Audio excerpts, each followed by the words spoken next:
Hello students, this video is for DLED second semester. हम लोगों ने इससे पहले गुप्तकाल के शासकों के बारे में पढ़ा था और आज हम गुप्तकालीन भारत में क्या आर्थिक, सामाजिक, सांस्कृतिक और स्थापत्य कला में विकास हुआ उसके बारे में बात करेंगे। हम लोगों ने पढ़ा था स्कंदगुप्त के बाद कई और शासक हुए, परंतु वो उतने निपुण नहीं हुए जितने गुप्त वंश के और शासक थे। ठीक है। कुमारगुप्त, स्कंदगुप्त के पश्चात कुमारगुप्त द्वितीय और बुद्धगुप्त ने 467 से लेकर 495 ईस्वी तक गुप्त काल का शासन किया, परंतु कुछ समय तक तो इसकी प्रतिष्ठा बनी रही, पर उसके बाद जो शासक थे वो इतने सफल नहीं हो सके और उसका विघटन हो गया और 550 ईस्वी तक इस शासन का अस्तित्व पूरी तरह से समाप्त हो गया। परंतु गुप्त शासन की देन को किसी भी तरह से नकारा नहीं जा सकता है, क्योंकि गुप्त काल में हमने हर तरह से, जो भारतीय समाज था उसने हर एक क्षेत्र में प्रतिभा और उन्नति की, प्रतिभा प्राप्त की, उन्नति की। गुप्त काल प्राचीन का भारतीय इतिहास का एक महत्वपूर्ण युग है और इसे मध्य युग कहा जाता है। इसमें पहले का सारा इतिहास और इसमें समाप्त हुआ होता कहा जा सकता है और सारा भविष्य आगे के लिए निकलता है। तो जब इसमें प्रत्येक देश की बहुत सारी प्रतिभाओं का विकास हुआ, इसलिए इसे भारतीय इतिहास का स्वर्ण काल भी कहा जाता है। अब हम देखेंगे, देखिए स्वर्ण काल के कारण सबसे पहले आर्थिक व्यवस्था में क्या क्या उन्नतियाँ हुई।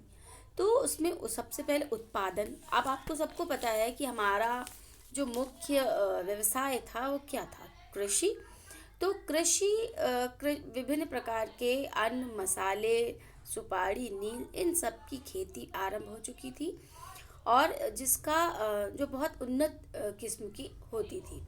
व्यवसाय में कपड़े बुनना लोगों का प्रधान व्यवसाय था। इसके अलावा शिल्प, हाथी दांत के काम, चित्रकला, नौका और निर्माण आदि का कार्य भी किया जाता था। व्यापार में गुप्त काल में व्यापार बहुत ही उन्नत दिशा में था।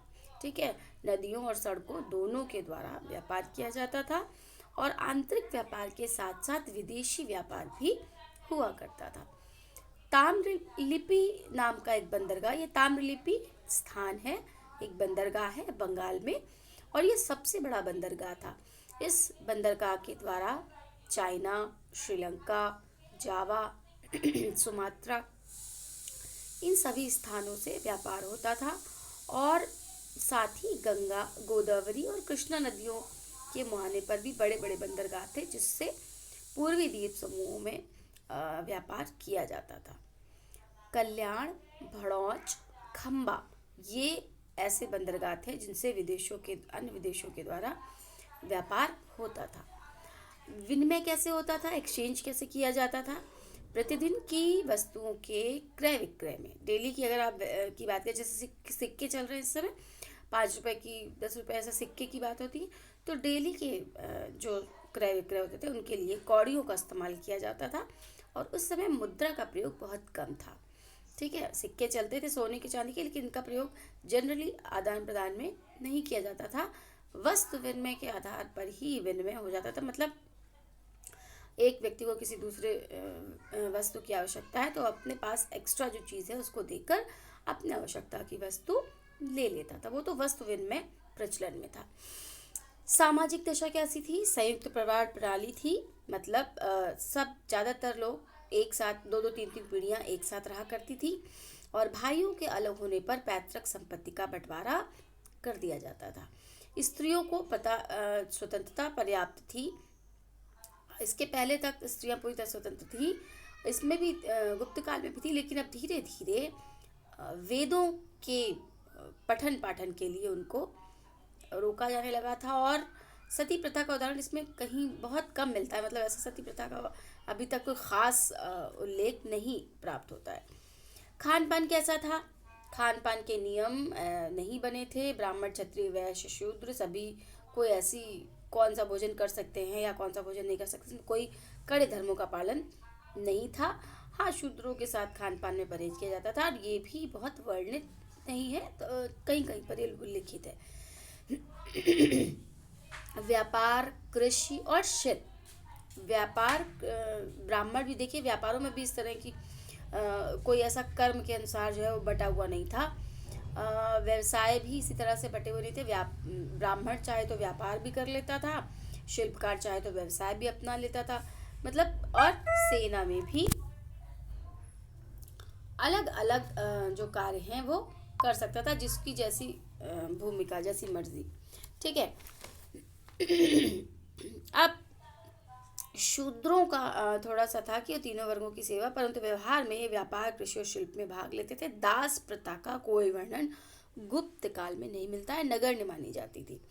वर्ण व्यवस्था कैसी थी?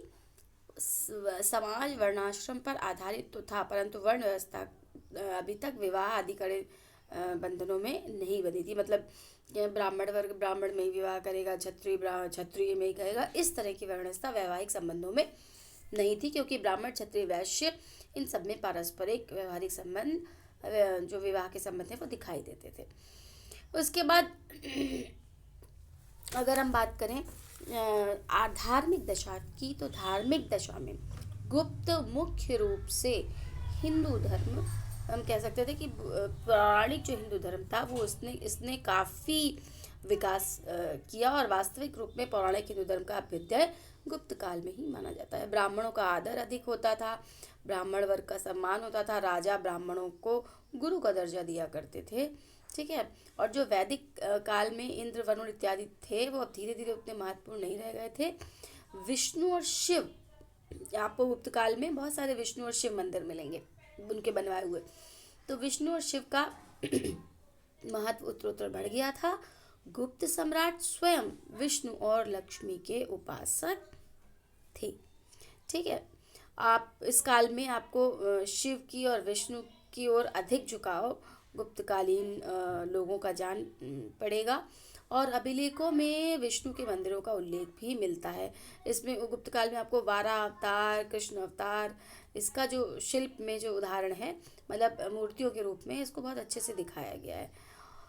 तो शक्ति की उपासना भी होती थी। शक्ति की उपासना में अनेक नाम, जैसे भगवती, भवानी, देवी, गौरी, कात्यायनी, पार्वती, तो इन सब का भी उल्लेख मिलता है। उसके बाद बौद्ध और जैन धर्म की अगर हम बात करते हैं, तो यद्यपि गुप्त सम्राट स्वयं तो हिंदू धर्म के अनुयायी थे, परंतु जैन और बौद्ध धर्मों को वो उदारता की दृष्टि से देखते थे। किसी एक धर्म के कारण किसी दूसरे धर्म को निम्न श्रेणी का समझा नहीं जाता था। उदार थे, जो जैसे धर्म को अपनाना चाहता था वो अपना लेता था। और अगर आप देखें, इन धर्मों को, संस्थाओं को दान दिया जाता था। और बौद्ध धर्म का प्रमुख केंद्र सांची, जो कि गुप्त साम्राज्य के धर्म केंद्र के रूप में उस समय भी था। ठीक है। प्रारंभ में सभी राजा वैदिक धर्म के उपासक थे, लेकिन धीरे धीरे बाद में नरसिंहगुप्त, बालादित्य राजाओं ने बौद्ध धर्म को भी स्वीकार कर लिया था और अहिंसावादी नीति के समर्थक हो गए थे। इस प्रकार हम कह सकते हैं कि सभी धर्म इसमें फले फूलते थे। दर्शन की बात करते हैं। इस काल में दर्शन के क्षेत्र में अत्यधिक प्रगति मानी जाती है। मीमांसा सूत्रों पर, ये इम्पॉर्टेंट है, ये जो पैराग्राफ जिसमें हम इतनी चीज़ें बता रहे हैं, क्योंकि ये आपके कई सारे मल्टीपल चॉइस, वेरी शॉर्ट, और किसी भी कॉम्पिटिशन एग्जाम में इससे क्वेश्चंस आ सकते हैं। मीमांसा सूत्रों पर शबर स्वामिन का महाकाव्य इस काल की प्रारंभिक समय में लिखा गया है, और ईश्वर कृष्ण ने चौथी शताब्दी में सांख्य दर्शन और सांख्य कारिका की रचना करी। पतंजलि के योग सूत्रों की रचना, व्यास भाष्य भी इसी काल की रचना है, और न्याय दर्शन पर वात्सायन का न्याय भाष्य भी चौथी शताब्दी के अंतिम वर्षों की ही रचना है, अंतिम समय में लिखा गया था। बौद्ध धर्म और जैन धर्म की भी इसमें उन्नति हुई। बौद्ध धर्म के हीनयान संप्रदाय के कुछ महान आचार्य इस काल में हुए हैं, बुद्धघोष और वसुबंध जिनका नाम है। और इसके अलावा महायान में असंग और दिंगनाक नाम के जो आचार्य हैं वो भी इसी समय हुए हैं। इस काल में जैन आचार्यों में उमा स्वाति और सिद्धसेन के नाम भी प्रख्यात हैं। ठीक है। तो ये जो टीकाएं लिखी गई ये भी इम्पोर्टेंट है। अब मोस्ट इम्पॉर्टेंट पार्ट आता है साहित्यिक उन्नति। बहुत सारे क्वेश्चन इस साहित्यिक उन्नति, इसके अंतर्गत जितने पॉइंट्स बताएंगे उससे आते हैं। इसमें साहित्य काल में ऐसे सक्रिय स्फूर्ति मिलती है। इस काल में पुराणों का अंतिम संपादन हुआ था। याज्ञवल्क्य, नारद, विष्णु की प्रसिद्ध स्मृतियाँ भी इसी काल में लिखी गई हैं। और संस्कृत के सर्वोच्च कवि और नाटककार जिनको हम जानते हैं कालिदास, उनकी गुप्त काल में बहुत अधिक जो है उन्होंने उन्नति करी, और गुप्त काल में उन्होंने ही बहुत सारी रचनाएं करी। गुप्त काल के कवि थे वो। कालिदास की गणना श्रेष्ठतम साहित्यकारों में होती है, और पाश्चात्य कवियों ने भी, विद्वानों ने भी इनकी बहुत प्रशंसा करी है। इसके अलावा अगर हम बात करते हैं रघुवंशम, इन जो इनकी रचनाएं थी, तो उसमें रघुवंशम, मेघदूतम, ऋतु संहारम, गीतिकाव्य, मालविकाग्निमित्रम, विक्रमोर्वशीयम, अभिज्ञान शाकुंतलम। अगर किसी ने संस्कृत लिया है तो उसमें इंटर में पढ़ा होगा, ठीक है। ये सब प्रसिद्ध रहे। ये क्वेश्चन आपसे आ सकता है मल्टीपल चॉइस में, एग्जाम में भी आ सकता है, और बाकी कंपटीशन एग्जाम में भी ये पूछा जा सकता है ऋतु संहार किसकी रचना है, या मालविकाग्निमित्रम किसके द्वारा रचित है, ठीक है। इसके अतिरिक्त कालिदास तो हुए थे, इसके अतिरिक्त इसमें जो प्रसिद्ध नाटककार हुए वो शूद्रक और विशाख दत्त हुए। शूद्रक की रचना ये भी पूछा जाता है क्वेश्चन, मृक्षकटिकम, ठीक है, और मुद्रा राक्षस के द्वारा लिखित है विशाख दत्त के द्वारा। ये दोनों नाटक संस्कृत में महान स्थान रखते हैं। इसके अलावा विशाख दत्त का देवी चंद्रगुप्तम, इसको आप ध्यान से पढ़ेंगे तो देवी चंद्रगुप्तम ने बताया था। देवी नाम किसका था बताइए? कुमारगुप्त, ठीक है, और कुमार देवी और चंद्रगुप्त विक्रमादित्य, ठीक है। तो उनकी रचना ही इसके अंतर्गत है।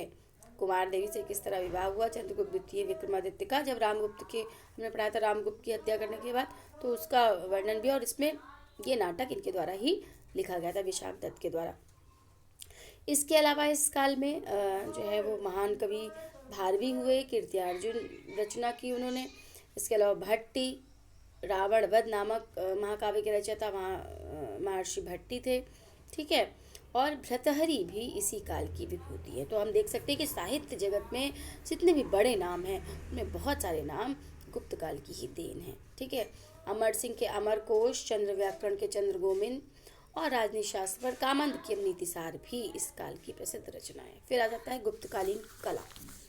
भारतीय जनता एवं कलाकार इस युग में अपने विचारों और भावनाओं की जो है वो उसमें अपने विचारों को कलात्मक अभिव्यक्ति देने में बहुत सक्षम थे, और इसमें वास्तुकला, मूर्तिकला, चित्रकला, ठीक है, इसका बहुत अधिक कह सकते हैं उन्नति हुई है।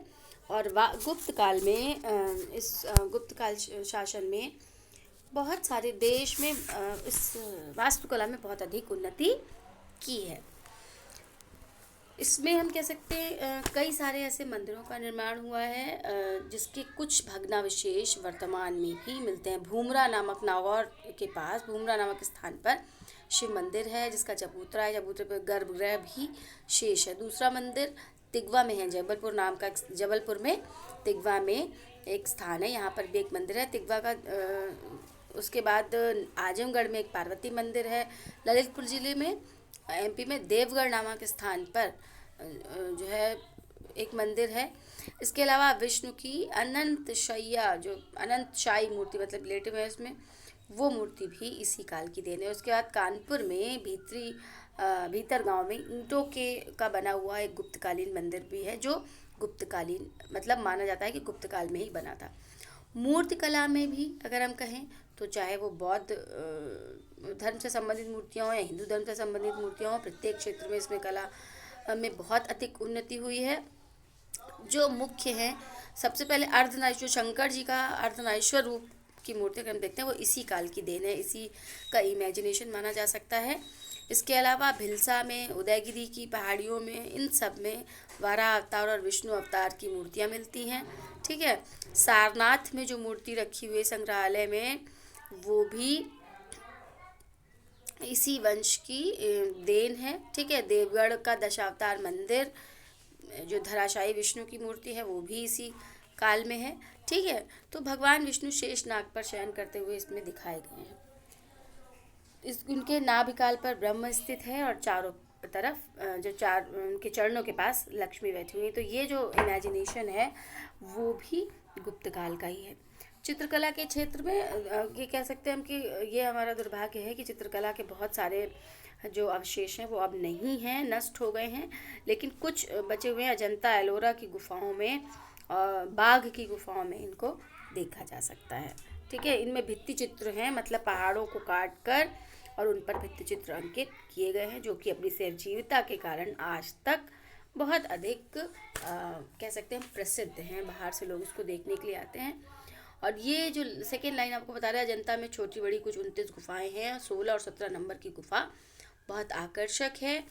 और इसमें क्वेश्चन पूछा जाता है कि किस नंबर की गुफा में महात्मा बुद्ध के गृह त्याग का वर्णन है। तो आप ये याद रखिए कि 16 नंबर की जो गुफा है उसमें कुमार सिद्धार्थ के गृह त्याग का चित्र वर्णित है।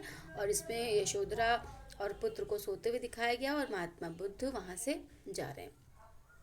तो ये जो मरणासन राजकुमारी का चित्र, सिद्धार्थ का चित्र, ये सब जो है वो बहुत इम्पोर्टेंट है।